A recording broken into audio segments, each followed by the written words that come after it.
Did you listen to it? I haven't listened to the first episode of the podcast yet. Wow.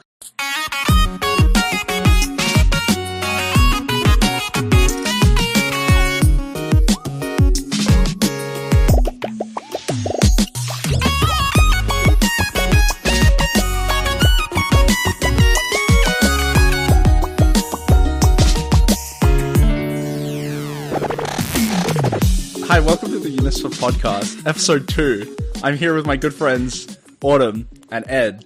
Originally it was going to be Cam and Chase on this episode, but we have podcast of Theseus, 2 other people. Hi, I'm Autumn. Hello, I'm Ed. Autumn, what's your favorite season? My favorite season?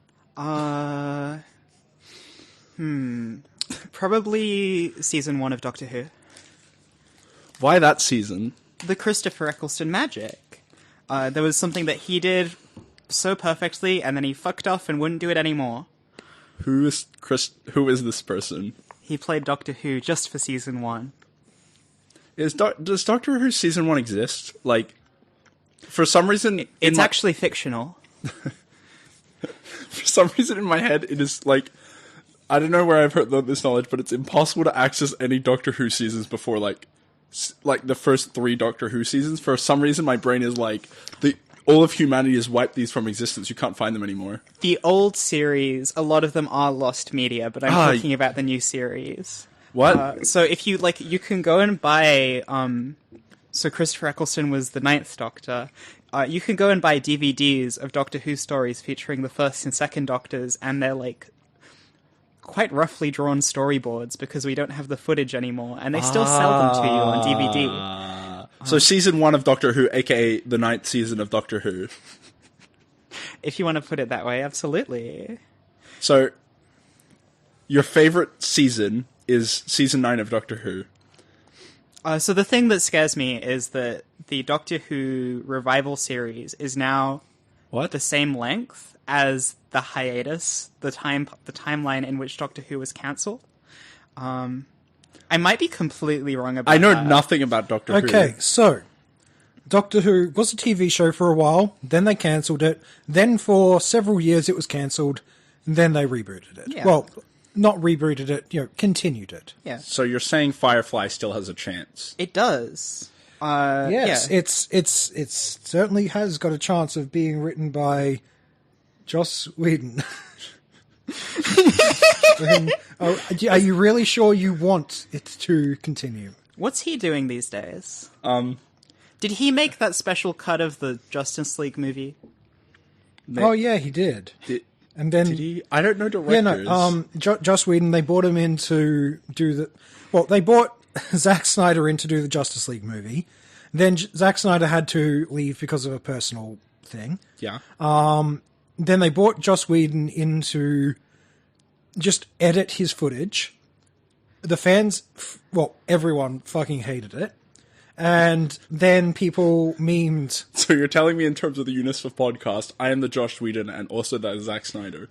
Because I make this podcast, I then edit it, and then everyone fucking hates it. I'm going to be real. I suggested that he made Justice League because I thought that was a ridiculous thing to say, and I clearly was deliberately mixing him up with Zack Snyder. Can we get the Snyder cut of the UniSFA podcast? Well, we were talking Snyder, if you're out there listening, please take over editing from me. Please come in and somehow make our podcast longer than the amount of recording we do for an episode. We were talking about guests we could try and get on, and I think Zack Snyder might be a good... I think let's set our sights on Joss Whedon first. Yeah. Let's get Joss Whedon on the podcast first, and then Zack Snyder. And then we can get Zack Snyder in here, and then who knows? Maybe the president, maybe the prime minister, maybe both of them at the same time. Okay, I'm reading through Joss Whedon's Wikipedia page. Okay. In the 2020s, he has attempted one project, it got cancelled. Wasn't that all of us in 2020, though? In the 2020s. I guess. I can't be cancelled, I'm not on Twitter. The UniSFA podcast still can be cancelled. If you're listening in the future and it stopped at episode 13, you're 2030, it stopped at episode 13, in like a couple months from now. It was probably cancelled. Yeah, we did a Josh Whedon. On the drive over here, I was having some very terrible visions of myself saying something innocuous on this podcast that I get completely cancelled for. And I can't even imagine what it might be. I think it's going to be something that blindsides me. I'll make sure to leave it in. And also boost the volume. I'm going to say something about Tupperware, about how it's kind of hard to clean there in those really rounded corners. The Tupperware stands. The Tupperware stands are gonna come for you in the QRTs. They're gonna absolutely slay you in the QRTs. They're gonna take your life and they're gonna put it in a little plastic coffin that you can carry around. And that's where we get the phrase hung, drawn, and quartered. Okay, question. What? What does that mean? Ladies and gentlemen, I have a sci-fi and/or fantasy suggestion here. Yeah. Do you have a sci-fi or a fantasy suggestion on Yes. this podcast? Yeah. Dishes. Like, we're talking about Tupperware. You're right, they're not real. We're talking about Tupperware. Like, stuff in fantasy, they've always got, like, either you literally don't see what they're supposed to be eating out of, or they have these grand, elaborate, like, serving systems. Now, this may be like a continuation of last week's burgers plotline, but what the hell do they... Like, how do the kitchens work in fantasy and sci-fi? The burger art continues. Pickles, too. How do kitchens work? Was that your question? Well, sorry, I was too busy thinking about just pickles. Like, have you ever noticed everyone always seems to just like pull a bowl or something out of nowhere when it's time to eat the stew, and then you never see it on them as they're walking. Like if you've got traveling. Oh, okay. I wasn't quite sure what to imagine here because I was picturing like medieval villages. They have shitty. Can I swear? The swearing policy is fuck it. Can you put in like a funny? You could put in a funny sound effect instead. Yeah. Okay. Well, but only for the swearing policy is fuck it. Okay. Look, I'm just trying to clumsily connect the topic of Tupperware to the topic of fantasy or sci-fi. I think your grimy medieval villagers are absolutely prepared to pull out some hand-carved wooden bowls. I don't know how they varnished them. To like put on. I don't think they seal them. I think they just leave them out in the frost, and the permafrost seals it over on the top. But like, what sort of are you asking? I think we need to be more specific here. I think there needs to be fantasy Tupperware. Yeah, where's the Tupperware in sci-fi? Like, we're in the future and people like aren't using Tupperware. What are they using?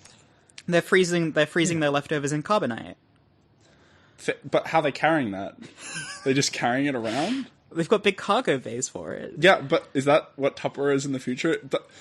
The best we could think of, the sci-fi science fiction writers of this generation of all generations could think of is Tupperware in the future will just be bigger. Well, I think so I was being facetious there, but I think a lot of science fiction, when it addresses how they are storing food, they're on a spaceship on some sort of long haul journey, so it's dehydrated, it's lightweight, it takes up as little mass and volume as possible, and it's just rations. They're just eating like ration bars or something. I don't know if all sci-fi fantasies are like on a ship in a journey. Well, I think we do need to narrow it down a little bit. We are painting with very broad strokes here. Like, we can give some examples. Yeah. Like, lower the paintbrush tool a bit. Make that circle a little smaller. I mean, the classic example is Star Trek, where you have the replicators that make whatever you want. That's a good point. Who does the dishes on Star Trek? I don't know. We all know, dishes are fictional. Well, the dishes are replicated, right? They come out of the replicator. Presumably so. Do they get destroyed afterwards? They put them back into the replicator. They reduce, reuse, recycle, replicate. In Star Trek, I guess the main form of stress relief is one of those rooms where you just break the dishes. Except those dishes are immediately 3D printed beforehand. Takes a little bit of the satisfaction out of it. I would like if one of those if the dishes took a couple of breaks. Like the first, you smacked it at the floor and it bounced back up at you, but like it was visibly breaking. Maybe it had a health bar. It's like Minecraft. You've got to like slowly crack it a little bit more until it breaks. Except instead of like mining it, you're just throwing it into the floor over and over. Can someone mod Minecraft so your pickaxe is instead of a pickaxe is a dish? You're continually throwing at the block. Which season has the episode? Which season of Deep Space Nine has the episode where Ben Sisko brings his dad into the holosuite and explains what Minecraft is, and they have to do like running from a creeper. They have to do building a dirt house, and Commander Sisko is like, "Yes, I'm building a stone pickaxe." I've never actually seen much of Star Trek. I did see one episode where the Borg were attacking, and they shot them with holographic machine guns, and the Borg died for some reason. It's psychological warfare. They think they're getting shot. The Borg are also from Minecraft. They're a big cube. What?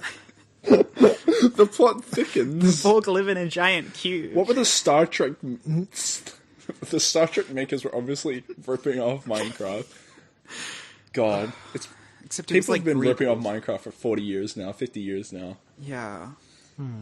Wait, what are they going to do for the Minecraft 50th anniversary? Is when Minecraft turns 50, is it still going to be popular with like preteens, or is it going to have spread out? It's always going to be popular with preteens. I feel like it's spread out, like, you know, it's going to be like Pokemon, right? Mm-hmm. It's going to, like, you've got Pokemon fans all across the spectrum. Like, it's mainly like kids, probably the main thing. Right, and you're constantly getting new fans who are mostly kids. Like, no one's getting into Pokemon when they're 40. Sorry, 40-year-old new Pokemon fans. But, like, all the people that played as a kid, like, a non-insignificant chunk of those are still playing it or still keep up. Like, I don't play Pokemon anymore, but I'm still like, oh yeah, Pokemon. You know, I'll look at the cute dogs they're releasing in the newest Pokemon games. I will post them to my Tumblr a bunch. Sorry to anyone who was following me when I posted all about Fido. I just posted all about Fido for one day on my Tumblr. Yeah. What was this topic about? Minecraft. It was about the future of crockery. The future of crockery. I reckon for Minecraft's 50th anniversary, they will delete Terraria. They'll make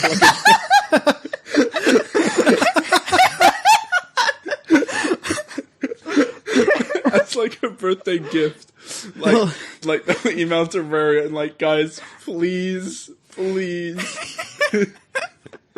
Or even better, when you're making a Minecraft world, you have like survival, creative, adventure, Terraria, and you just make a game of Terraria. They're gonna, for the 50th anniversary conference, they book out the whole conference hall. They have a stage. They have some very expensive lighting, and like a game developer guy walks out with his black graphic tee and his black blazer on top of it. Exactly, like Keanu Reeves. And live on stage, he gets turned into a Minecraft version of himself in real life. And this is the new product they're rolling out. By a Minecraft version of himself, are we talking like a player character or a villager? A player character. The villagers aren't human.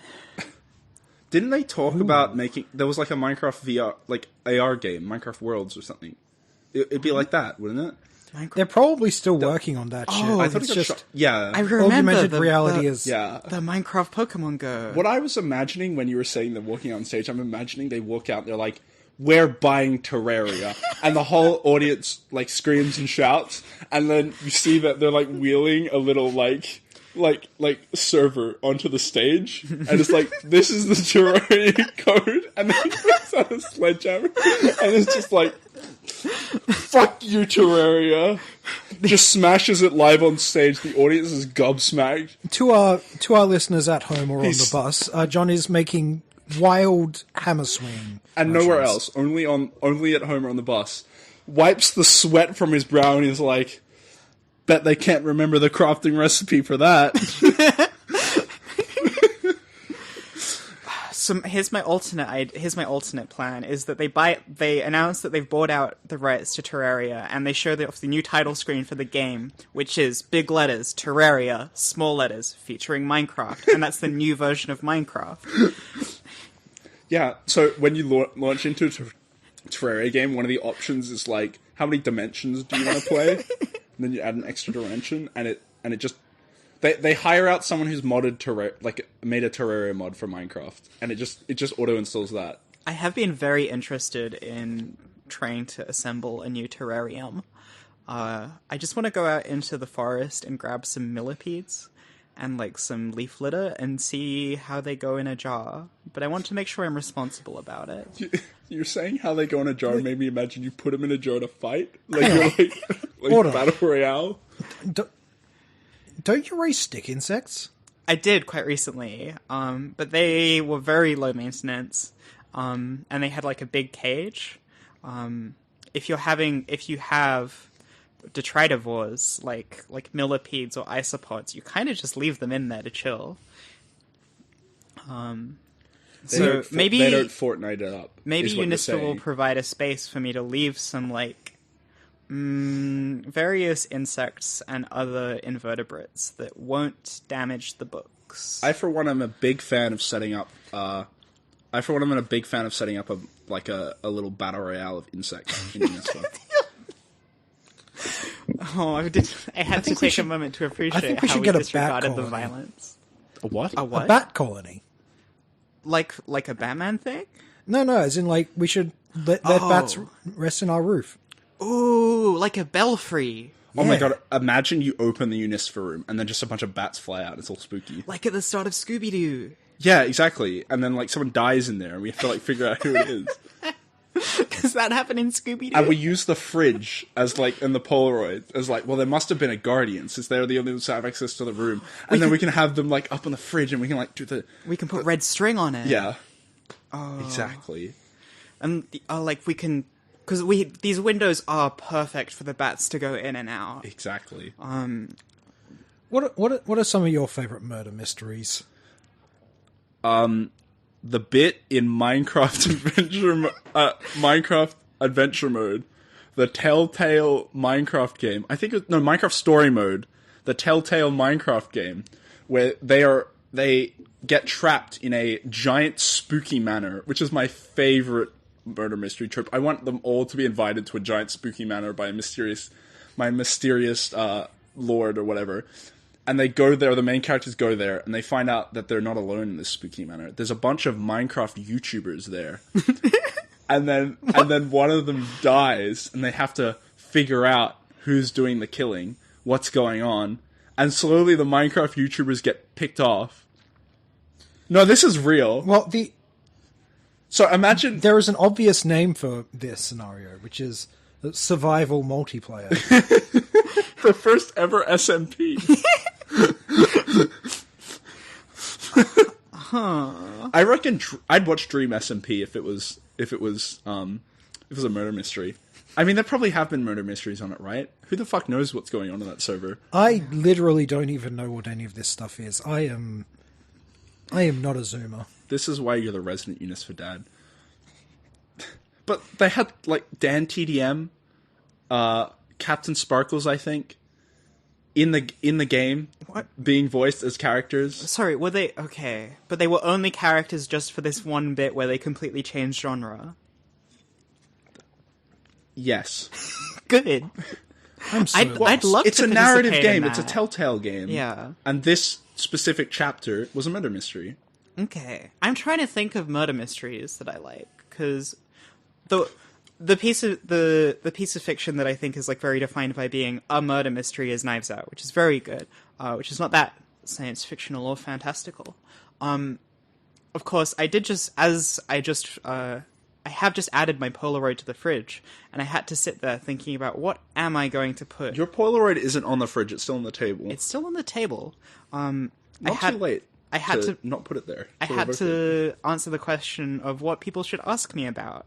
And unfortunately, Jackie had already taken Ask Me About Ace Attorney, so I had the privilege of putting down Ask Me About The Great Ace Attorney, the spin-off series. And speaking of that, Sherlock Holmes. Everything I know about Sherlock Holmes comes from the Sarah Z video about John Locke. The John Locke conspiracy. That sentence could have ended with the Robert Downey Jr. movies. That sentence could have ended with BBC Sherlock. It kind of did. I know more about the John Locke conspiracy than I do like the premise of the original Sherlock books. Okay, so fun fact about the original Sherlock books. They are very influential to the way media was written. Because it's one of the first cases in history of a writer getting harassed by his fans until they changed the story. Like, God, it's just like Homestuck. yeah, no, so the... What's his first name? I remember his last name is Conan Doyle. Arthur Conan Doyle? Sir is his first name. Sir Arthur Conan Doyle. He wrote Sherlock for a while, got really sick and tired of the character, wanted to write some other stuff. And so he just wrote a book where Sherlock just died at the end. And then his fans were so mad about that, they harassed him for years until he just wrote a sequel where Sherlock had somehow survived. It's just like BBC Sherlock. Yes, like the Reichenbach Fall was the book where Sherlock dies. Well, the more you know. Why didn't Sarah Zed tell me that? She's not getting on the podcast. And, like, Sherlock did do it in a very stylish way, which was he was manhandling Dr. Moriarty. What? And they, like, have a fist fight, and they throw each other off the waterfall. Sorry, you said manhandling. And... I don't think a fist... I don't have a super clear idea in my head of how two people can mutually throw each other off a waterfall. Well, no, that would be manhandling. Like you grab them and try and throw them off, but they grab you. And no, that's manhandling. That's exactly what I was thinking of. Like when you're grabbing someone, they're grabbing you, and you're trying to throw each other somewhere. Absolutely. I'm much more of a fan of the Guy Ritchie films above the BBC one. Who, Ritchie? Guy Ritchie. I mean, I guess he's a guy, but like, is he even that rich? I'm not laughing, bro. The audience at home are. Please, if you laughed at this moment, I'd like you to message Ed on Discord that you laughed. Not me though. Keep me in the dark. Just make Ed. So a book I did read this year, which is going to be my next recommendation for the podcast, is the classic novel Arsène Lupin versus Sherlock Holmes. And I'm not sure I'm pronouncing that right, but this novel is from 1908, and it is... I was convinced this novel was going to be released in the past 2 years, so... by Maurice Leblanc, the creator of the world-famous gentleman thief, Arsène Lupin, whose name I'm sure I'm pronouncing wrong. He's very French. My review of the book, Arsène Lupin versus Sherlock Holmes, is... It's a very French novel, and Maurice Leblanc, the author, is absolutely awful to Dr. Wilson, Dr. John Wilson, Sherlock's beloved assistant, who gets hospitalized twice over the course of the novel, while Sherlock and Lupin have a lovely romantic sail off into the sunset. Aww. Great novel, and a great piece of the time where even back then it wasn't the Conan Doyle estate, it was just Conan Doyle wouldn't let you write about Sherlock, like wouldn't let you borrow the character of Sherlock, which I guess is more reasonable if you're alive and you're still doing it for your business. So they've just decided to carry on the legacy, but like we're still not going to let anyone use it. Yeah. Huh. What did you mean by it was very French? It's set in Paris, and everyone has French names that I couldn't understand. Fair enough. Talking about reading a book this year, I'm very proud of myself, because just last week, I finished the first book, this year, I think. You finished the first book this year? I finished my first book this year. There's been one book this year so far. John's read it. I finished my first and... I have read it. I finished my first and only book this year.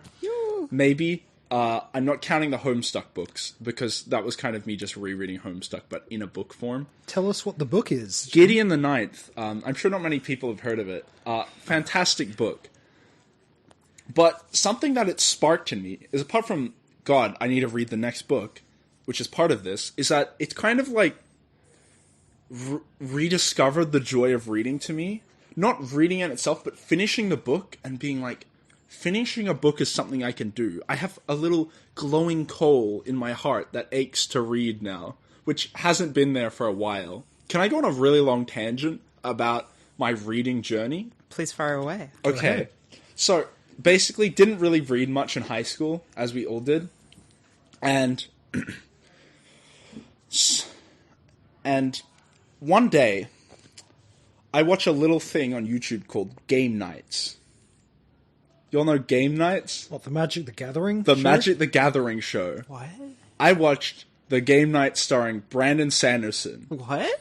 And Brandon Sanderson plays Magic the Gathering. Yeah. He's written stories for Magic the Gathering. He has, hasn't he? I need to read those. There's a Game Nights with Brandon Sanderson, and I remember they're like selling his books on it. They were describing Mistborn, and I'm like, man, this sounds really bad. I'm not going to read this. Like, they were describing the plot of Mistborn. I'm like, this sounds like a kid's book. Official stance of the UniSFA podcast. Not the official stance on the UniSFA podcast. Go read Mistborn. Anyway, fast forward a while, and I'm going on a holiday to Europe, and I'm like, what if I bought a book, to bring it with me? And I'm in the bookstore with my nan. I'm like, who do I get though? There's so many. I think back to that one Game Nights episode, and I'm like, Brandon Sanderson. He's a person. He was on the Magic. He was on Game Nights. So I go find a Brandon Sanderson book. I pick out this one, Way of Kings, or actually it was probably Words of Radiance or Oathbringer Part 2. And I'm like, oh, fuck, I gotta find the first one. So then I picked up Way of Kings, read it a little bit on the holiday, didn't really get into it. Finally got into it back at home. And then I basically read through, 12 of his books in a year. Wow. I read through the entire Cosmere in approximately a year, maybe a year and a half. So it was Way of Kings, Words of Radiance, Oathbringer, Rhythm of War, all 6 Mistborn books, Elantris, Warbreaker, and Arcanum Unbound. I just really got into reading. And then after that, I was like, I need another fantasy series. And I ended up reading Lightbringer by Brent Weeks, which is... It's not bad. I'm not going to say it's not a bad fantasy series, but it definitely has its ups and downs. It's like a solid 7. If you like fantasy, you'll like the book, but some books were better than others, and the last book I was definitely reading, not because I'm like, ooh, where's this going to go? What's the tips and turns? I'm like, I've read 4 books. It's a 5-book series. I've read 4 books. I need to know how this ends, and then I can move on. The character's good. It's a good story, but it did kind of kill me trying to read, and then the only thing I read after that was rereading Homestuck, because I bought all the hardcover collector's Homestuck books, which there are 6 of them. They come to a stack about 45 centimeters, 30 to 45 centimeters high, and it covers less than half the comic. There's a lot. Anyway, finally got around to reading Gideon, trying to read more. I'm getting through it, and it's really nice to just be able to read things again and feel like reading things. Like I'm like excited to read Harrow on the bus and the train. I've been reading Kill 6 Billion Demons at home, just in my free time. Do you know of that? Vaguely.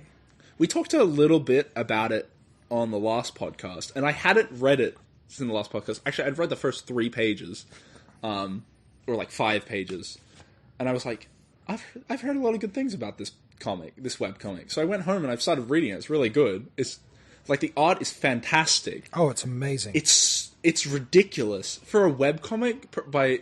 Is it by one person? Yes, a guy called Abaddon. It's frankly ridiculous that one person can. How far are you into Kill 6 Billion Demons? I just passed the point where Mr. Kill 6 Billion Demons says kill 6 billion demons, and then she started killing 6 billion demons. One of the only that was not completely a joke. Yes. I'm about up to chapter 4 or 5. You ain't seen shit yet in terms of art. Oh, wait until you see the perfect kill total life obliteration move. Or the final form of Jaggernaut. Now that's some character art. Guys, I'm going to have to call the podcast short. I got to go read Kill 6 Billion Demons. one of my favorite tweets was Abaddon's like official Twitter posted like headline style, you know, with the capitalizations and everything. Breaking news. Artist catastrophically owns himself by replacing complicated character design with even more complicated character design. I need to follow them on Twitter. I need to do that. That sounds great.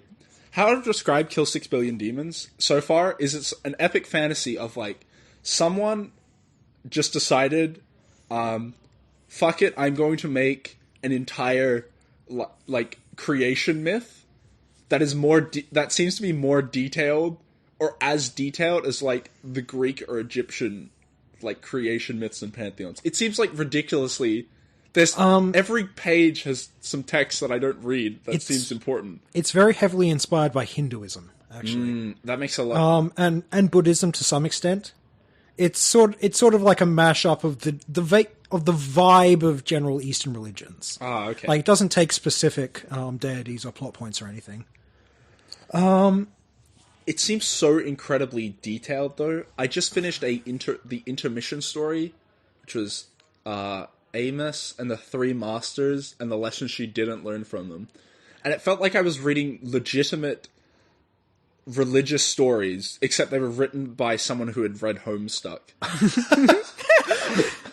Oh god, you somehow managed to unsell me on Kill 6 Billion Demons. Didn't it start at Didn't it start as like an MSPFA? I do not know. I heard from a reliable source that it started in the Microsoft Paint Adventures like forums or the fan adventures. Speaking of, you know, so you're talking about how you've read those beautiful parables that are written in the story.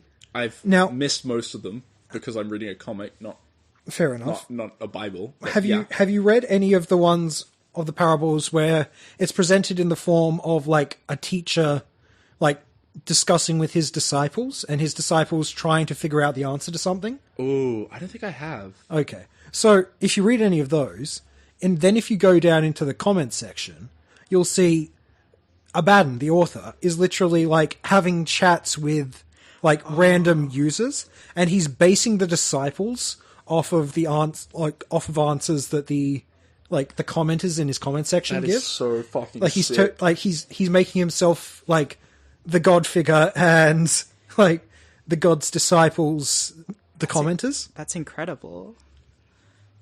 Huh. And that does sound like MS Paint Adventures forum behavior. Not that Homestuck invented having an interactive comic, but that's incredible. Actually, I mean, it did. Source, trust me. Actually, I can absolutely believe an interactive that it would comic be anymore. I can absolutely believe that it would be something like that because it has one of the most like MS Paint forum Homestucky characters I can imagine, which is a fan fiction writer who has the power to alter the plot of the story she's in with her fan fiction. That's pretty cool. Also very Homestuck. Yeah. Homestuck, I watched like a video essay on this, kind of did invent in a way, or didn't invent, but it heavily used fan interaction to the point where arguably the story is about fan interaction and was kind of written by fans. Like, Calliope and Caliborn are basically stand-ins for the fan base. Yeah, that works. Calliope being the fans who love the work, write fanfic, write fan art, want to meet the characters, love them, just want us to help them see you go along, just enjoying the ride. And Caliborn being the author, you do what I say, author do this, make the characters do this, you fucking piece of shit, why aren't they doing this? I had to pause for a second to take that in because I completely agree with what you're saying. I actually have the way that the cherubs round out the cast of Homestuckers and like a third or fourth final layer of cast members, 3.5 that represent how it's evolved over and how it's who it has chosen to represent and how it chose to represent them. And finally coming down to it with two little Space people. Space Snake's people. people. I think another thing I remember, I think I watched a video, and I'm just regurgitating this video essay I watched, but the character that represents the author and AH, who represents Andrew Hussey, they're different. It's a caricature. Do not take AH as Andrew Hussey, pretty sure. Slowly loses power and kind of loses control of the story and eventually dies. I do love an author self-insert. It's really funny. Canonical death of the author. Canonical death of the author. There was a page which is just called Death of the Author. Homestuck spoilers, by the way. You probably won't remember this by the time you read it. Another thing is, it's also funny reading the Homestuck books with the author's comments, because there are they describe several characters which are author tier. There are author tier characters. So, like Doc Scratch is an author tier character.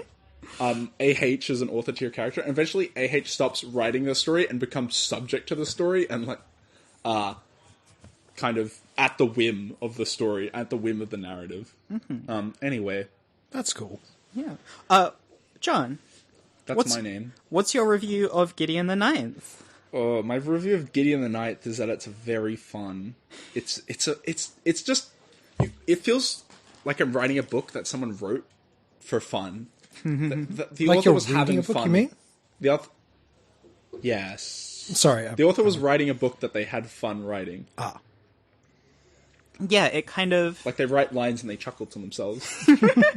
Like, hey, good one. The whole structure of that novel I find very interesting in terms of the way that... Like, it's a mystery because you don't know... No one knows what they're there to do, and they have to figure out what they are there to do, so it's... The conflict is not so clearly laid out for you, and by This is not a Gideon spoiler podcast. It's not. You can spoil things, though. We spoiled Cyberpunk. I'll put in some spoiler warnings before the start of this episode. Thank you, John, in post. Sorry. One thing I found interesting about Gideon the Ninth is that, well, it's a book with a narrator, with, the titular Gideon being the narrator. Absolutely correct. But the thing is, Gideon doesn't really give a fuck about the main conflict of the story, which is them trying to solve this mystery. Like, the person she's there to protect gives a fuck about, researching this mystery. Like, Gideon isn't really paying attention to it. So it's a narrated story, except the narrator isn't paying attention to the main plot. So it's like, there is very clearly a main plot happening, but you're getting more information on the side plots that the narrator is interested in. Plus, the whole main plot is, well, it's the aftermath of whatever happened a gazillion years ago. Yeah. So there's so much to put together. Which you find out about that a bit in Harry the Ninth, but no spoilers. I haven't finished Harry the Ninth yet. I've just started it. It's okay. It leaves you more confused. Yeah. Would you like to have you figured out the big gimmick of Harry the Ninth yet? Is it that it's in second person? It is in second person. Except one of the only times not. I've ever read a novel with that plot. With that style. If you want some more second person, I can recommend Homestuck. That's why I said novel, not webcomic. Tamsin Muir was a Homestuck fanfic writer. Interesting. True story. Yeah. I find it interesting that you describe Gideon as the novel that gave you some momentum, John, because for me that was Harrow. Finishing Harrow late last year was required so much. I don't want to. I think it's reductive to say that the book is hard to get through, but that book is hard to get through, and it requires a bit of momentum and a bit of effort and a lot of patience. And I really wanted to carry that as far as I could, and so far that has been paying off for me this year. I'm springboarding myself from finishing Gideon to going through Harrow. I'm quite enjoying it so far. And you only have one more month until book 3 comes out. Nana comes out in mid-September. Yes. I'm sure everyone will be at Stefan's for the launch event. I must, I will. I know I will be.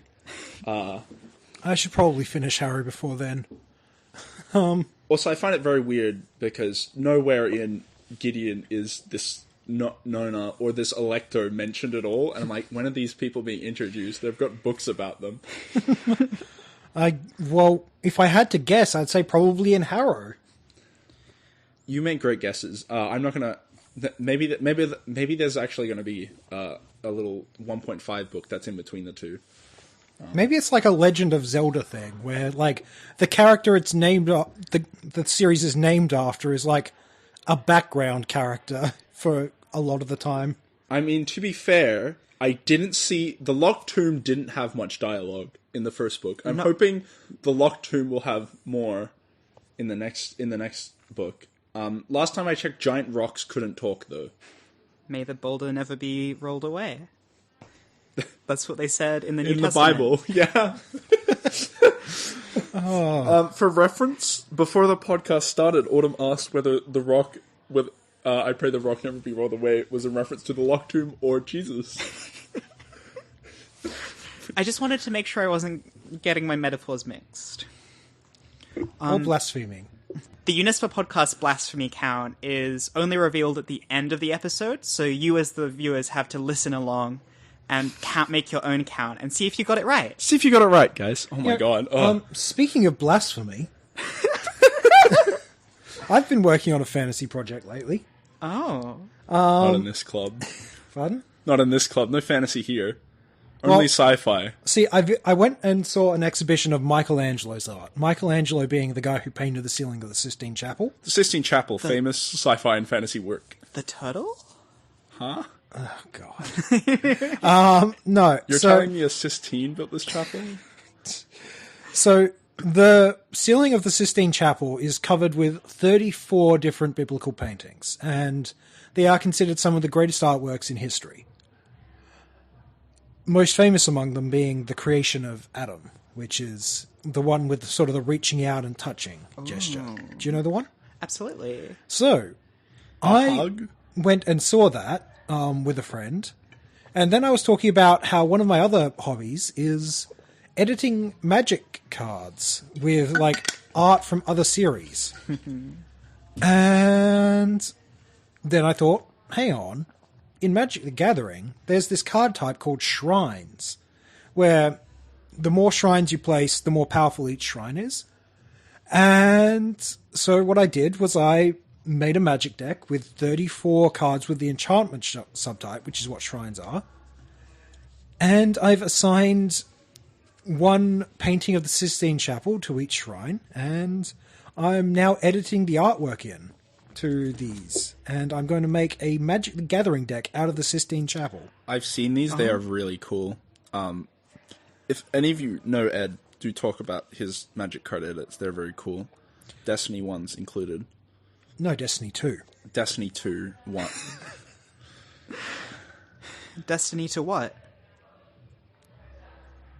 We don't know. The story's ongoing. That's The why, story that's is why you ongoing. have to keep playing the game. You don't know what your destiny is. Ed, are you going to stay up till midnight to watch the new Destiny 2? Absolutely not. I am a gainfully employed public servant. Same. They're revealing the new Destiny lore. You're a public servant? Huh? I make the UniSFA podcast. For free. Except I get paid. I kind of just steal money. I don't steal money from the club. I can't make that joke. The UniSFA podcast is kind of part of UniSFA, which is part of the guild, which is part of the university, which is a public service. Yeah. Public service that you have to pay for, a lot. I think we just invented trickle-down economics. I think we did. Do you Thanks, think we get Ronald Reagan. Reagan on the podcast? What would Ronald Reagan say on the UniSFA podcast? How does Ronald Reagan sound? Can any of you do a Ronald Reagan voice? I'm afraid I might have heard Ronald Reagan speak at some point, but it's just overwritten by my knowledge of how JFK sounds. Yeah, which is mostly from Clone High. All I can do of Ronald Reagan is from the Lemon Demon song. That's his voice. That's what I was thinking. In this present crisis... Exactly. Government is not the solution to our problem. Government is the solution to our problem. Exactly. Whenever I think of US president voices, I just remember that Clone High meme. Oh. Yeah. It's like, yeah, I don't care what gender you are. Put on the maid outfit. There were so many sentences that could have been about to happen. in the JFK voice. And no one was prepared for that one. Because that was, like, Clone High did overwrite the JFK voice. It's true. It's very true. There aren't any recordings of the original JFK, which is why they had to make the clone of him. Yeah. So we could find out What he sounded like. And then the clone of him voiced the cartoon version. What year was Clone High set?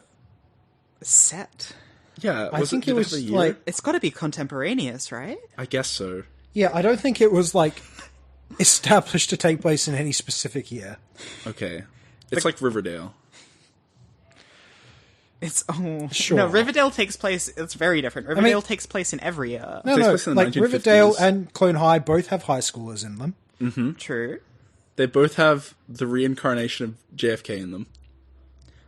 We'll fact check this one later. I haven't seen all of Riverdale, but from what little I have seen, I genuinely wouldn't be surprised. Yeah, the government absolutely could have cloning They technology. do have in Riverdale. reincarnations in Riverdale. Wait, no. Beautiful. Wait, that.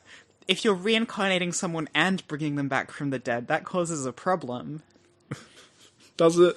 You, How do we know this? You could- Have you done it before? I don't know. No, it's like when you load a previous save, but the latest save still exists. Yeah, would you hang out with your past self, who's like a different version, like a different person absolutely with the same not. soul? I have improved so much over the course of my life. Every past version of me was I mean your a previous miserable life, person. not this life. Oh. Well, I mean, I don't know much about myself in a previous life. Yeah. But would you like to? I think Well- is the question. As long as we're bringing them back here, we have the whole timeline to pick from. I think an older version of my past self would have some good wisdom to share. Call me back. Like they'd be able to tell me some things about myself that I am not going to learn for 20 whole years. That's a fair point. I don't think I'd probably have learned much in 20 years. Like 15 of that will be out of school, and then I probably won't learn anything once I leave. Yeah. I'm going to go on a learning strike. I'm going to go on a learning diet. I'm going to make sure I stick with the same knowledge for a good amount of time. Yeah. And like if I'm bringing someone from before the 90s up to the modern time, I'd have to spend a bunch of time explaining what an HDMI cable is, what overdraft fees are, that kind of thing. You can I explain. think they had overdraft fees in the past. I don't think you need to explain what an HDMI cable is. I know how to use an HDMI cable, but I don't know what it is apart from a cable. Tell me what it stands for. Hi. The D and the M are silent. Don't mention it. I think we solved it. HDMI is stored in the balls. I think we solved it. Display for DP dick penis. Okay, I have a science fiction point. Please tell us about. Please take us away from the lowest level humor No, ever. HDMI cables. Have you ever noticed that in every science fiction universe, all ports are like universal compatibility? Have you ever seen someone try to plug their science fiction tool into a science fiction outlet and they're just not like having a different version of the thing? Oh god, this does bother me. Yeah, like in Mass Effect, every single door has the same user interface, and every single like multi-tool has the same features.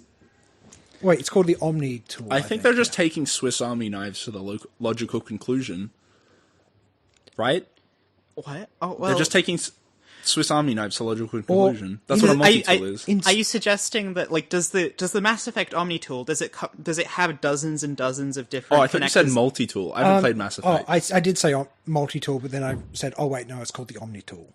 Which is just a spacey multi-tool. They gave it a different name. The only Omni I know is the what's it called? The Omnitrix From Ben 10? from Ben 10. From Ben 10? God. Ben 10 Ultimate Children. Alien? And Ben 10 also Alien in Force. Star Wars, every computer is accessed using one of those like this weird port that you stick the outlet into and then you sort of spin it as you use it and that like affects it. The droids stick their thing in, they go like doo, doo, doo, doo, doo, and turn it around like they're twisting a lock. And like that's how every droid interfaces with every computer.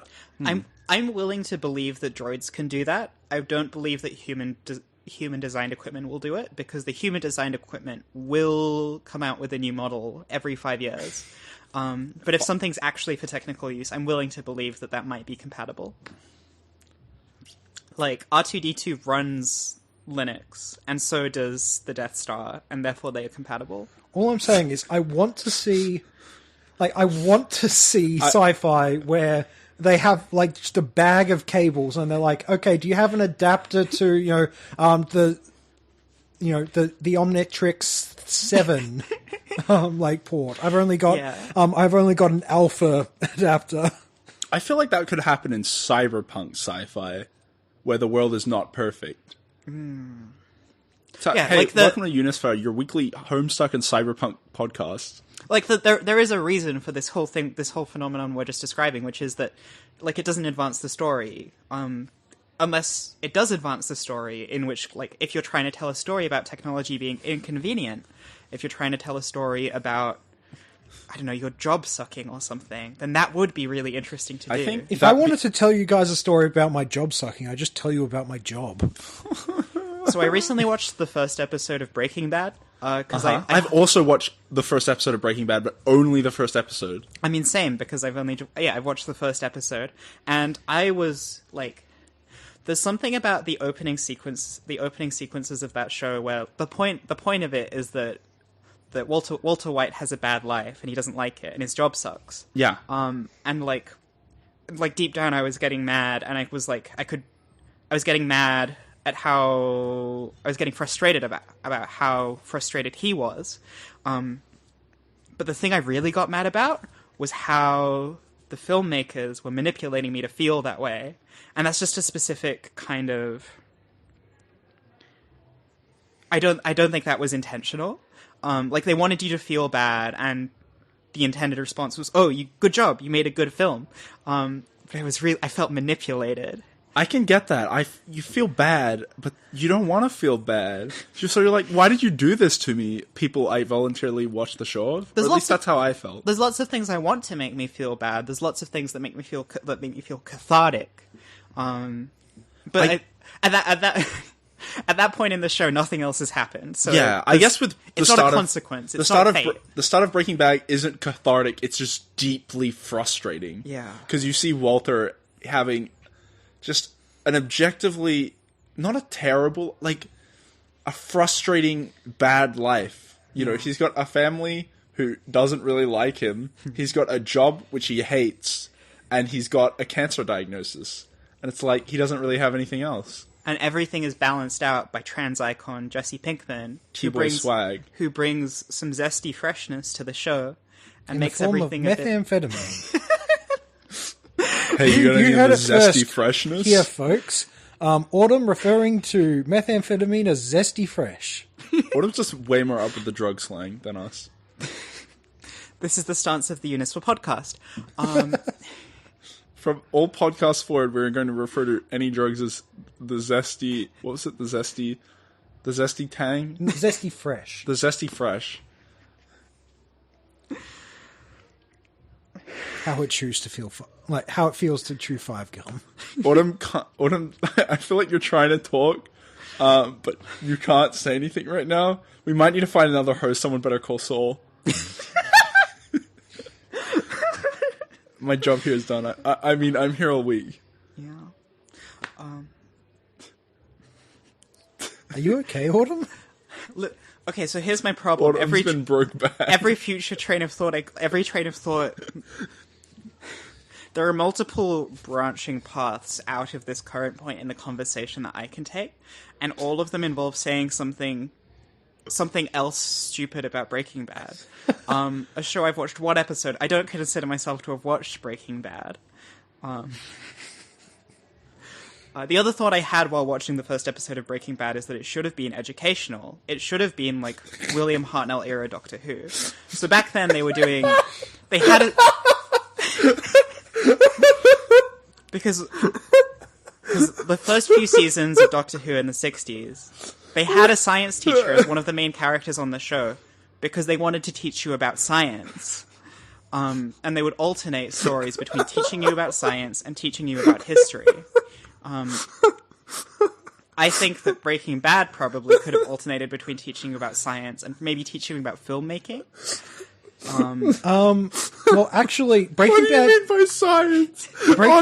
What specifically do you mean by science? Do you mean like they have like a 10-minute segment where Walter goes to his job as a high school teacher and then you just watch the lesson verbatim? Or do you mean something else? I think specifically the show should get paused, like in The Emperor's New Groove, where like you hear the projector pause and there's a clicking noise and you zoom out of the projector screen, and Jesse comes on screen and asks some questions. You're Mr. White.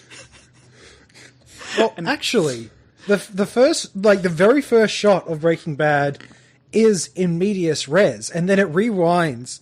That would be the perfect opportunity for like the camera pause.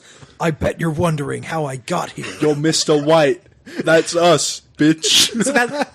So that opening, You're probably wondering how we got here. that opening scene is exactly my thought, except I want it to be, it pauses, and then Jesse says, "Yo, Mr. White, it says on the script that we start in media res, but I don't know what that means." So, fun fact, actually, Breaking Bad does the opposite of teach you science. Just in case anyone tries like making drugs after watching Breaking Bad, all the chemistry in the show is wrong. Just so no one can copy it and make drugs. I hadn't even thought, that's a very logical conclusion. I'm talking about logical conclusions. I'm taking this a logical next step of Better Call Saul, and every once in a while, because he's a lawyer, right? I haven't seen Better Call Saul. No, he every is, lawyer, yeah. so he like comes on and explains the law to you. He just stops the thing. It's like, at this point, I'd like to bring up section 6.43. Is that how Saul talks? I don't even know. No, so I've not seen it, but he's much more of the like fast talking. Hey, I can get you out of this. I can't do a good impression of it, but Hey viewers, welcome to Constitutional Right 6.43, which I'm going to use to bust this guy out of jail real quick. So I think that there might be some that might require like a very obvious legal disclaimer of like, I'm not a lawyer, but it would weird like, because you could get sued for giving legal advice on your show. I mean, canonically, Saul is not a lawyer. Interesting. He's faking his law degree. Like, he works as a lawyer. He's not qualified. So I was going to suggest that the cutaways would be, the actor is Bob Odenkirk, right? So Yes. Bob Odenkirk coming on and kind of semi-in character explaining the law and being like, and now this is why Saul is flaunting legal standards here and would be disbarred for this. Hang on, have you seen Burn Notice? I've never heard of it. Oh, I think you would like it if you like that kind of show. Burn Notice is like a show about a spy who got fired, and now he's like making a living as like a private eye that keeps getting in over his head. But the way it's presented is whenever he does some like spy shit, it pauses and there is like a voiceover of like, the reason I checked this room was to see if I got suddenly out of breath. Because if it was, that would mean the carbon dioxide levels were elevated. Someone might be poison gas into the room. So yeah, Burn Notice. Basically, it's a spy show that is exactly what you're describing, where like the spy is explaining his spy techniques in voiceover. Okay. Talking about spy shows, do any of you know of that spy show with the monkey? Curious George? The Umbrella Academy? No, Curious George. I need to search this up. I have to search this up. I think I stole this from another podcast. The Adventures of Stealth Gorilla. Spy Monkey. The clandestine Google. ape. Is the monkey a real spy? Is it a real monkey? And a real spy? Spy Monkey Show. I think John's referring to that one episode of Over the Garden Wall where there's the gorilla that turns out to be a guy who was stuck in a suit. Are you thinking of Spider Monkeys? No. Are you talking about My Gym Partner's a Monkey? What? That is struck like an ancient chord in my memory. What? Are you talking about that one anime that's supposed to make you want to have kids? Oh, I know the exact post you're referencing. Rest in peace, Shinjo Abe. You wanted us to have sex so bad. Ed, were you in the right age group to have watched My Gym Partner's a Monkey?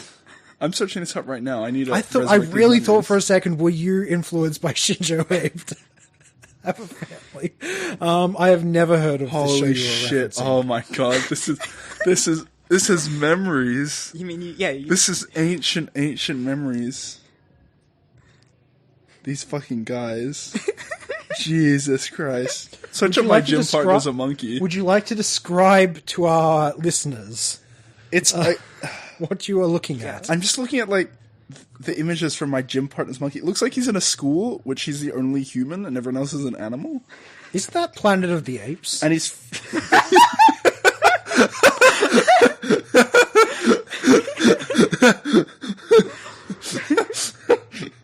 My Gym Partner's a Monkey, famous prequel to the Planet of the Apes.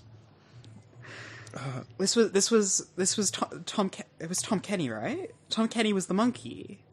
This was his big role in between. He was SpongeBob. He still is SpongeBob, and he's Ice King. Oh, and he was the Ice monkey. King? Yeah, Tom Kenny is Ice King. He does such a good job as Ice King. I found it. After searching up Spy Chimp, and then My Gym Partner's a Monkey, and then Detective Chimp, I have found Lancelot Link, Secret Chimp. It's an American action-adventure comedy series that originally aired Saturday mornings on ABC, from 1997-97-1. The live-action film series featured a cast of chimpanzees given apparent speaking roles by overdubbing the human voices. So they used real chimpanzees for this. That's incredibly dangerous. So there were multiple chimp characters. Yes, multiple chimp characters. Were they human characters? Not that I can see. What? Sounds like it would be far easier to just make it an animated show. This was in the 70s. They hadn't invented animation yet. They had animation. Neon Genesis Evangelion hadn't come out yet. There was no anime. This is going to get you torn apart by a pack of rabid Akira fans, John. They're not going to tear me apart. They're going to run me over with their motorcycle in a stylish manner. Sliding sideways. Yeah. The only 2 seconds of Akira that had cultural impact. Okay, I'm allowed to say that because the Akira fans are already distracted by John. This is not a stance I have. I'll die for... as opposed to the cultural impact Neon Genesis Evangelion had of... making everyone talk about it all the time. Sorry, it's the one anime I've watched. As I said, if you asked me to name my top 5 media I've watched, I would name 4 media. Is it because one got disqualified, or because there are no others? Because there are no others. I see. Okay, what are the 4? Homestuck, Neon Genesis Evangelion, The Cosmere, and Kill 6 Billion Demons. Nah, because I'd Gideon over Kill 6 Billion Demons. Fair enough. I could maybe say the Magnus Archives now. I'm up to episode 60. This is sounding very much like my bit of saying that there are 7 good anime and then listing off the 7 anime that I genuinely enjoy that piss off anyone listening who's actually into anime. Ed, what are the only 7 good anime? Let me see if I can remember them off the top of my head. There's Dragon Ball Z Abridged, Hellsing Abridged. Oh, dear. Oh, dear. Let's see, Sword Art Online Abridged. Oh, the American version of Ghost Stories. That's Avatar: The Last Airbender. I can't... What? Code Geass Abridged. Oh, and dear. what was the last one? Neon Genesis Evangelion? No, they I'm were doing the thing where I push they my were fingers all originally together. in English. That's a big... I was expecting you to be a couple more steps reasonable about these. I literally said it's a list of anime that I genuinely enjoy that make actual anime fans hate me. Ed won't be joining us on the podcast next week. He'll be found lying dead in a ditch. Implying I couldn't kill any number of anime fans in single combat. You hear that, anime fans? A challenge. The Come first on. podcast prophecy. Will it be true? spin-off podcast where it's just me fighting everyone we pissed off during this one. The anime fans have nothing to do with it. John was just overcome by the vapors coming from the hole to Panto. The fog got me. Why are we fighting vapors? Like an ancient oracle at Delphi. The fog got to me.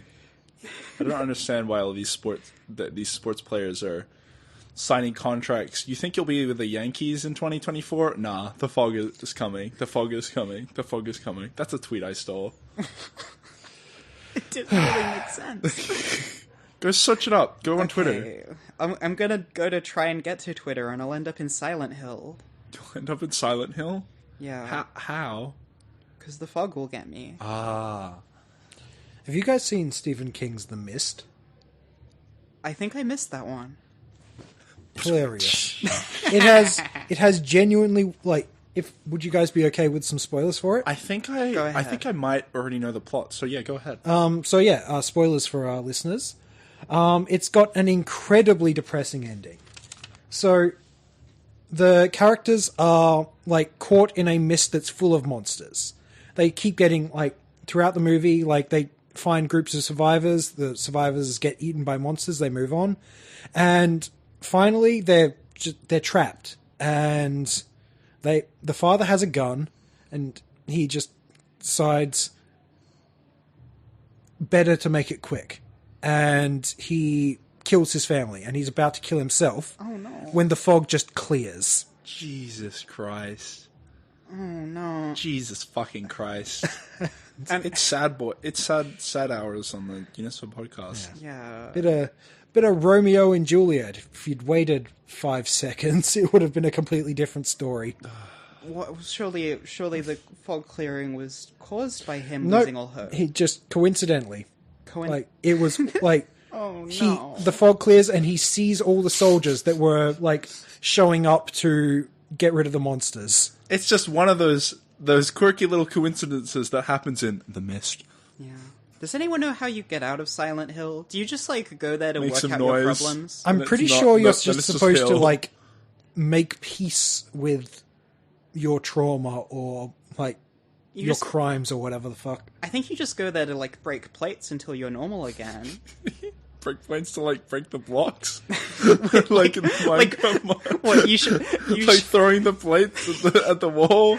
You arrive We've in... come full circle. You arrive in Silent Hill and the announcer yells out, "Break the targets!" Now, admittedly, You arrive at Silent Hill, but like all the music is the Minecraft music. Now, I will admit, I've only seen screenshots of Silent Hill. They all look very flat to me. I've never seen a hill in Silent Hill. That's Very true. big hill. It's more of a plateau, more of a mesa. They should have Like called Black it. Mesa? It's all coming together. Maybe Silent Hill is Black Mesa. Isn't Black Mesa, like, a legal entity? No, Not a place? Black Mesa is It's a company, it's from right? Half-Life. It's a it's the laboratory. it's you're the in. labs. Yeah, but like they have labs. Presumably, it's because it's built on a mesa. Presumably, the mesa's red though. Shit, you're right. It's because it's secret. Ah. That's what it represents. No. Wait, is that why?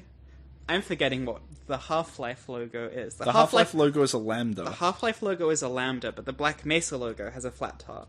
Yeah. That makes Can sense. you guess why, Autumn? It's also black. Can you guess why? Yeah, because they lost the top. The top, like, they were gonna call it, like, Black Mountain, but then the top half of their logo fell off, and they had to do some revisions. They were gonna call it black Mountain, but then the new WoW, then that WoW expansion released, then that WoW raid released Black Rock Mountain. I don't know what you're I talking believe about. it's a WoW raid, Black Rock Mountain. And how about BlackRock? Yeah, Black Rock. The BlackRock Chronicles. There's a WoW reference to be made here somewhere. And Blizzard sued Black Mesa, as powerful as they were at the time. do you think the resonance cascade happened because the scientists were too busy playing WoW?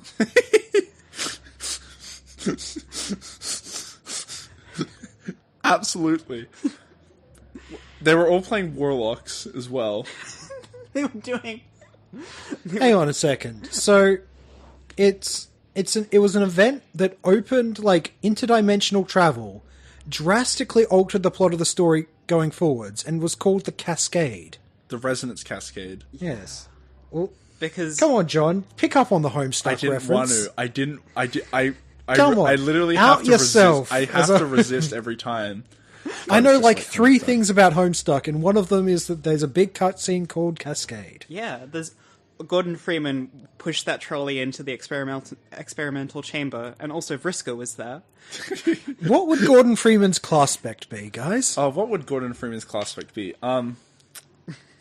Definitely a thing of space. Space makes sense because he meets aliens. Yeah. I don't know much about I mean, Gordon Freeman. I do know Gordon Freeman's personality, and I'm having to stop myself from saying John Freeman every time. me, Mr. Freeman. And I know Gordon Freeman is the guy from Half-Life VRAI. But If you no, guys Gordon, have made it this far, into the- Autumn, you know that Gordon Freeman from Half-Life VRAI is because the guy in Half-Life is just Gordon Freeman. Yeah, but does he talk? No. He's a silent protagonist. Yeah, he is a silent Not protagonist. that excludes you from being They're the same characterful. character. Also, I'm glad you've seen Half-Life VRAI. listeners at home or on the bus, if you've And made nowhere it this else. far into the podcast, why not comment, like, what you think Gordon Freeman's class would be? Please give that. Assuming you've read Homestuck, which most of you haven't. Most If of you you are haven't read actively against, probably. I mean, if you haven't read Homestuck, just pick another system that has some form of class. Yeah, what would their D&D class be? Should we not get into D&D? I mean, I feel like in terms of D&D, Gordon Freeman would pretty clearly be an artificer. Yeah. No. Wait, no, he doesn't No. build his own tools. Oh, no, yeah, artificer, 'cause I mean, he's got like, he is HEDC. very smart, but, like... Would that make him a wizard? If he's Well, book I mean, smart. he could just be a different class with a high int score. Yeah. He could be a barbarian, because if you click all the buttons, you enter demon gun mode. Well, kind of like Gordon That's a Freeman. little Half-Life VRAI reference. Gordon Freeman's like whole thing is he's a protagonist. He's stricken with protagonist syndrome in that he wins dozens after dozens of life-threatening battles against aliens in a row, because if he doesn't, you just start again. Also because he finishes the game, and then it's like, finally, peace. And G-Man's like, I'm going to put you in a little box until the next game starts.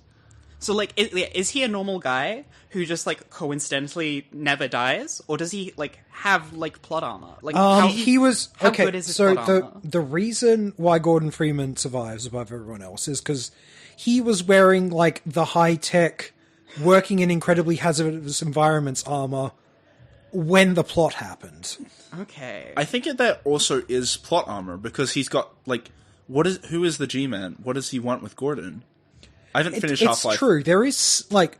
2, well, Part 2. We don't really know, like, whether Gordon Freeman is special because the G-Man is, like, overseeing him, or if the G-Man is overseeing him because he's special. Yeah. Okay. It's kind of like Dishonored. It's interesting. You ever played Dishonored? I love Dishonored. I fucking love Dishonored so much. It's, like, on sale right now on Steam. Guys, go play Dishonored. Jesus Okay, fucking but Christ. the difference between the G-Man and the Outsider is the G-Man very clearly has an agenda, and Gordon Freeman plays some part in it. Arguably the Outsider. Again, No, I haven't finished Dishonored Death of the Outsider, so maybe he doesn't, but I feel like... The Outsider, he's more of a... Well, not really a trickster god. He's almost a monkey's paw in a way, in that, like, he gives people, like, magic powers just to see what they'll do with it. Yeah, he does give that vibe of just like, I'm going to give you magic powers because it's going to fuck things up a little. Yeah. Have fun. It's like being your own plot contriving the story into existence in your own world. I guess It's- that kind of makes sense. I wouldn't say he's a plot contrivance so much as he's almost like... Well, he's a viewer. Like, he wants a fun story to happen. Yeah. So he gives characters, like, the means to do something interesting so that he gets to watch. For people who haven't played Dishonored, I've decided Dishonored of all things is the thing I'm going to explain to people. The Outsider is some kind of god, or supernatural entity that gives the main character supernatural powers, which then allows them to do... the plot of Dishonored is you are the Queen's bodyguard, and while you're there with the Queen, suddenly some assassins teleport up, kill the Queen, and then kidnap the Queen's daughter, and then teleport away. And that makes you the Queen. Huh? And that makes you the Queen. No, that makes you the only person who was next to the Queen when she died. So all the people are like, hey, what's the commotion? They see you clutching the Queen's dead body in your arms and no one else is around. Hence, you are dishonored because you're put in prison. And so you're given the same supernatural powers as those people to use as you see fit. I think it's very interesting, the point about the outsider being a viewer, because part of Dishonored's game design is you can kind of choose, do you want to be a good guy / bad guy? If you can kill people, you can save them. You can not kill a single person in the whole game, or you can kill everyone, which I think also plays into the outsider doesn't have a specific thing he wants you to do. He's just like, I'm going to see how you use this. Also, Ed, have you played Dishonored and Dishonored 2? I haven't finished Dishonored 2. I've played about 2/3 of it. Okay. I'm still stuck on the time-switching level. The time-switching level? God, I can't remember that level. Seriously? It's like one of the more iconic ones.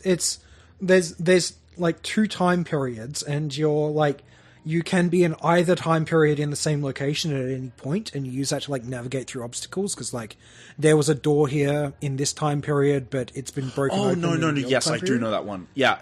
They, weirdly enough, it came out at a very similar like point in time to Titanfall 2. Which also had a time-switching level. Yeah. One thing I find very interesting about Dishonored and Dishonored 2 is the fact that the outsider, they clearly could not get the same voice actor for the outsider in the second game, because the outsider feels like a completely different character in the first and second game, but I find both of them fascinating.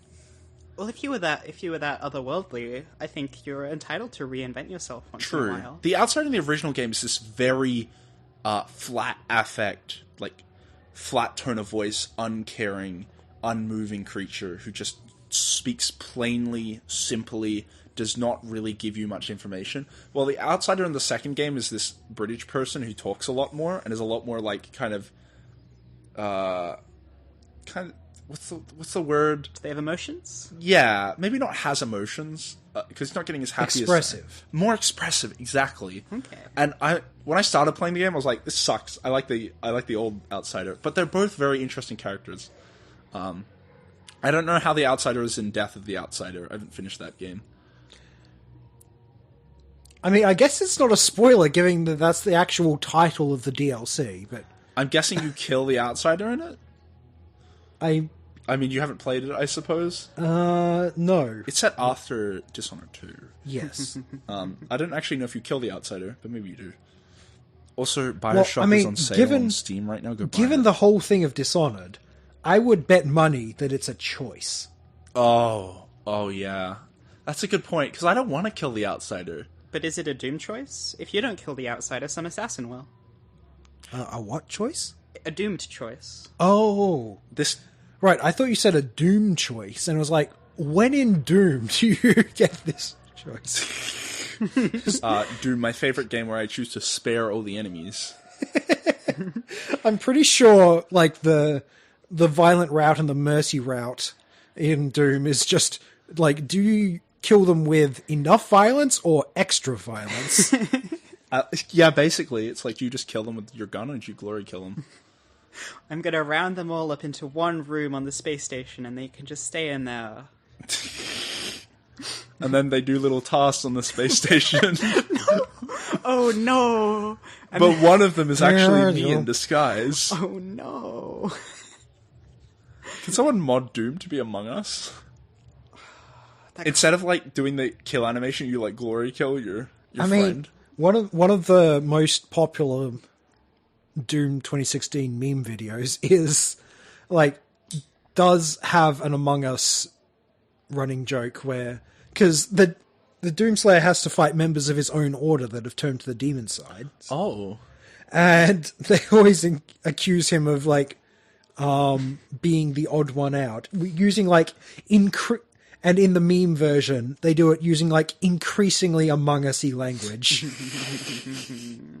You were never one of us. You were always a false crewmate. That's very funny. What was I gonna mention? Imagine the Among Us little jingle of like, dun, dun, dun, dun, dun, dun, dun, right? Like when you do the meeting or whatever, or Body Found or something. Except it's like, who's the guy who does the Doom soundtrack? Mick Gordon? Mick Gordon. It's like Mick Gordon, like heavy guitar with like. That's what we want. Also, this reminds me of the whole Odd One Out thing. Reminds me of the Destiny 2 Witch Queen expansion, where you have the Hive Ghosts, which are the ghosts are the things which basically give the player characters all their powers and like the reason humanity lives. And you find out that some of them have started helping the enemy, and but you can hear the comms, the communications of some of these Hive Ghosts. You have their radio frequency. Yeah, you have their radio frequency, because one of them is like, actually, that wasn't a great idea, and he helps you out. But they call you like neon nerds and just like little dumb names, which I find really funny. Yeah. The main one is called Imaru, and he has like I'm not even sure what kind of accent it is. It's vaguely cowboyish. Yeah, he's just very gruff. Yeah. All right, guys, these are your marching orders. That's not what he sounds like, but it's kind of what he sounds like. Yeah. I think we're about at the end of the podcast. It's been like over an hour. Yeah. Of podcasting. Hang on, I'm not wearing my glasses. How long has this been going for? I can't remember. It's been going over an hour. Yeah. Fair enough. I stopped watching like 10 minutes in. All right. Well, I mean, we're not under legal obligation to finish the podcast here. Is there anything anyone else wanted to say? Is there anything we need to plug? Is there anything? Make sure to listen on the UniSFA podcast. It comes out every week. I can't plug the OGM. That probably happened a day or two after this was released, or before this was released. I hope the OGM was good. Oh, that's a good idea. You should put events at the start or end of these. We'll figure that one out. We'll figure that one out. I'll Yeah. figure that one out. This podcast was sponsored by Raid Shadow Legends. No, it No, wasn't. don't give It them was that. not sponsored by Raid Shadow Legends. John, you have to bleep that out. This was not sponsored by... By any... I have to put in so many sound effects, including this one right now. Oh yeah, epic outro.